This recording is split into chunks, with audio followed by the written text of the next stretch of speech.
We officially dedicated a new flagpole and a club for deed.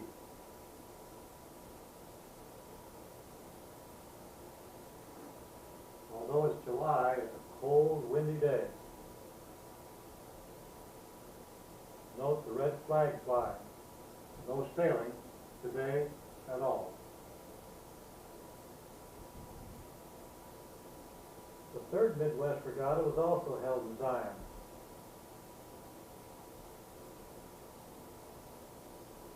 These are some pictures from the committee boat. For this time, there were two racing fleets. Sunfish, Sailfish, raced separately. And a lot more entrants this year.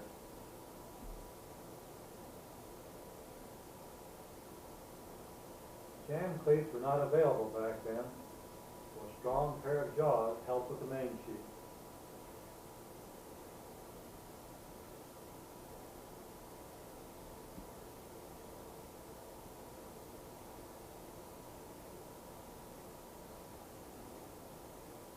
Here is a close finish of the first race.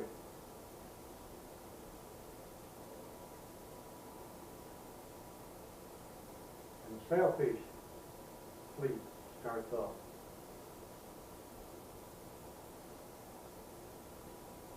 On a breezy day, a crew helps keep a sailfish level. Not much room for a crew to hang on.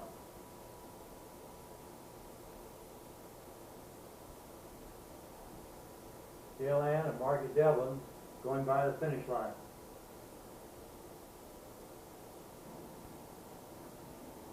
By 1965, we needed more space again for storing boats, so the south compound was started.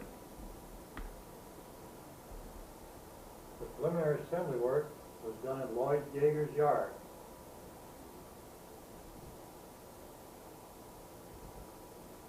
Drilling holes with Lloyd supervisor.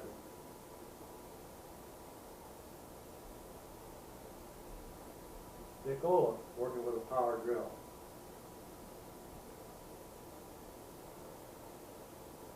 Now down at the beach, another crew is checking the fence alignment. Len Thomas, the field engineer. The south side is taking shape.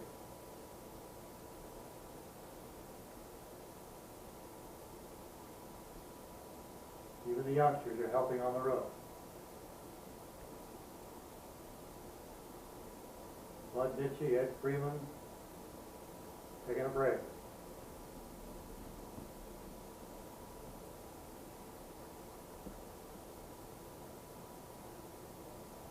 Painting crew of Sally Warmbold, Jan Horn.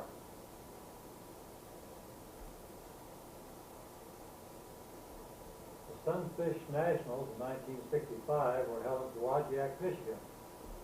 Close enough so a number of the Lake Bluff sailors could participate.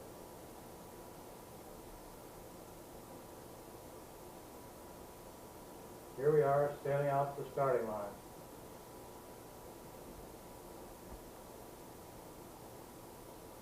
A large fleet, not as much wave action as on Lake Michigan.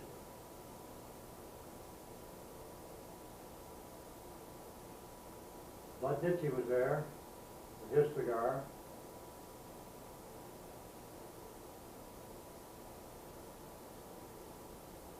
Bob Hall with his pipe.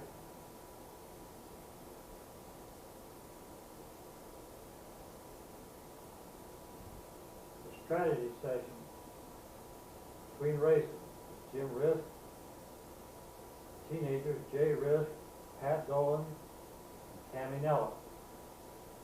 There was keen competition between Lake Bluff and Winnetka teenagers.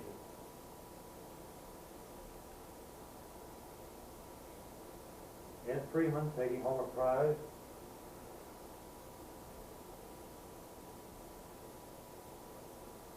Scott Stokes of Winnetka, first place winner.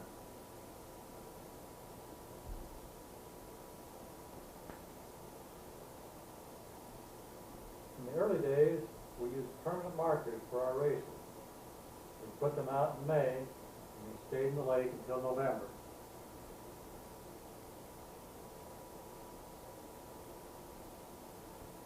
Getting the marks out at the end of the season was a cold, wet job.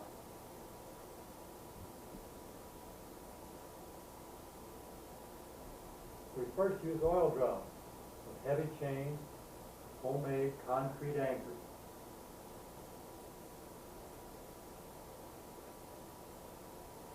Another sailing season over, Hugh Marsh, Skip Atwell, Fred Horn, Bud Nitchie, Lyle Hall, John Warmbold, John Devlin, and Bill Anderson.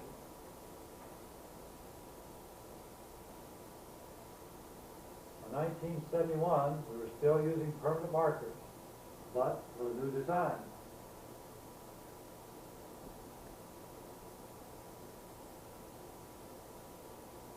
Now this year we have a Boston Whaler, a much more stable boat for hauling marks out of the water. Here's Hank Soroka, John Devlin, George Lay, bringing one in.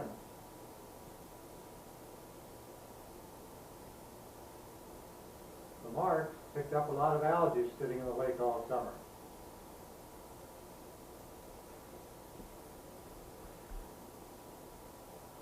And were slippery and hard to bring in.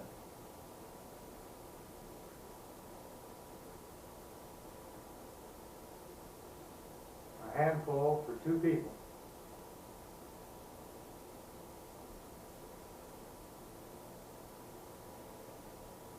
Bluff Yacht Club continued to sponsor and manage the Midwest Regatta for Alcor.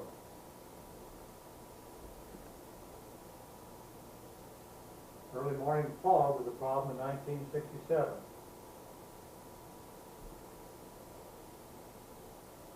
On the beach, there was much waiting and loping.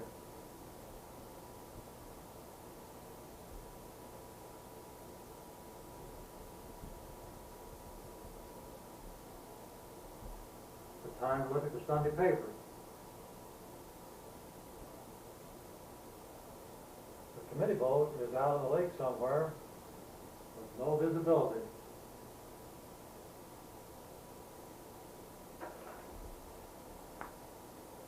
At last, radio contact. Bob Warmbold was the race chairman that year.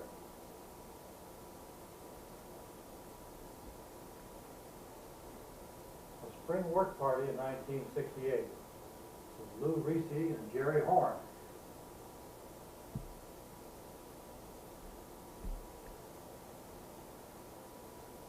In those days, there was a walk down the bluff to the compound at the south end.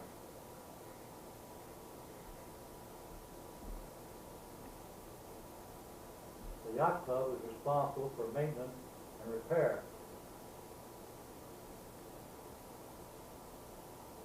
Each year, ties had to be replaced or shored up. Here's Bob Hall, Keith Spohr, and Keith Johnson working on the path.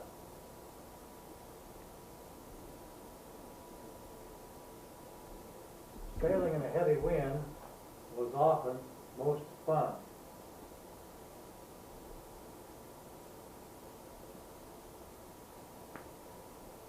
And landing could be tricky.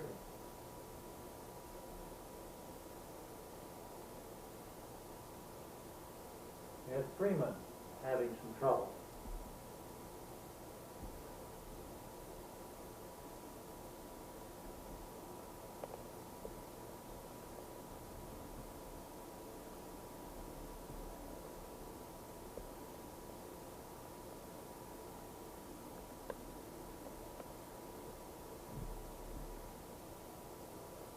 The boat is in, but Ed is in the water.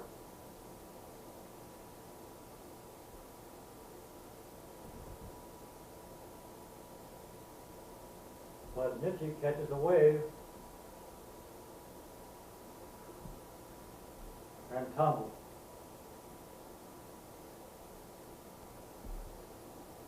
This sailor seems to be doing fine.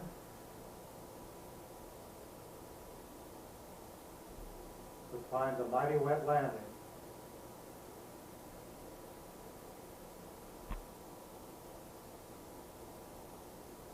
Trying to launch a boat is just as tough on a day like this.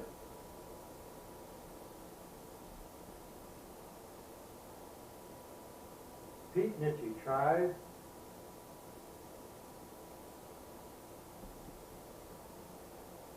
And tries again.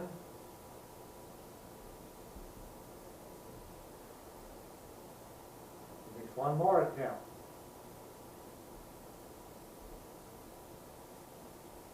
With some help from his friends. But over again.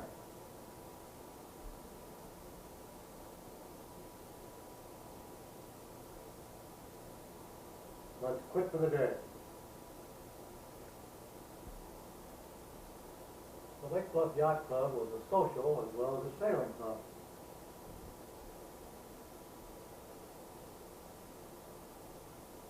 A September 1969 beach party brought the families down. Covering your little sister in the sand was always fun.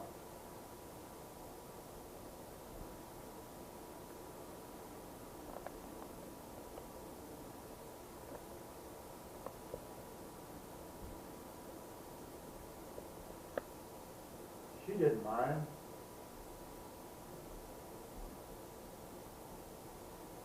Jean Anderson brought her guitar, and we ended the evening singing.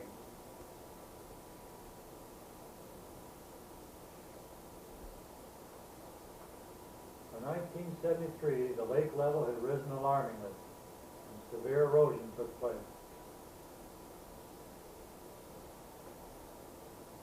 No beach at all, and very little bluff to south end of the compound.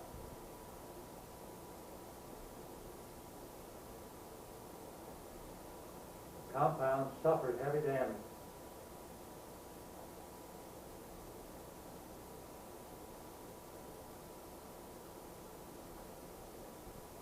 Debris and rocks everywhere. The sandy beach is gone.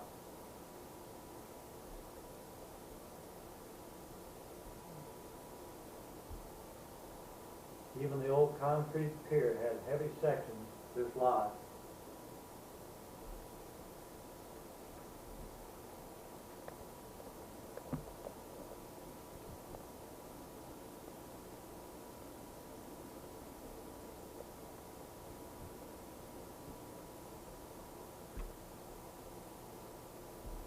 The sanitary district pumping station was in danger to put in more bulkheads.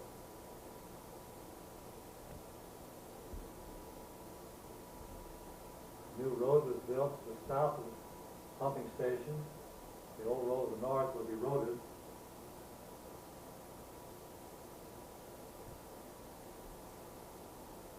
Much work was required in the spring of '73 to repair the compound.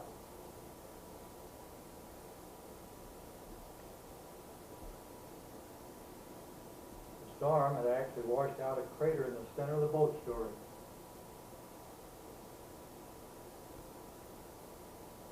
The beach was nothing but rocks.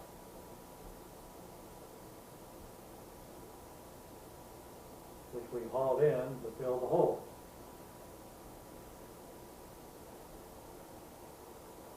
The work got done, the weather improved,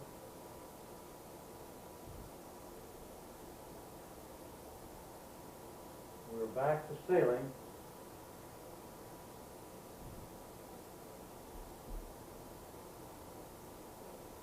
For another season.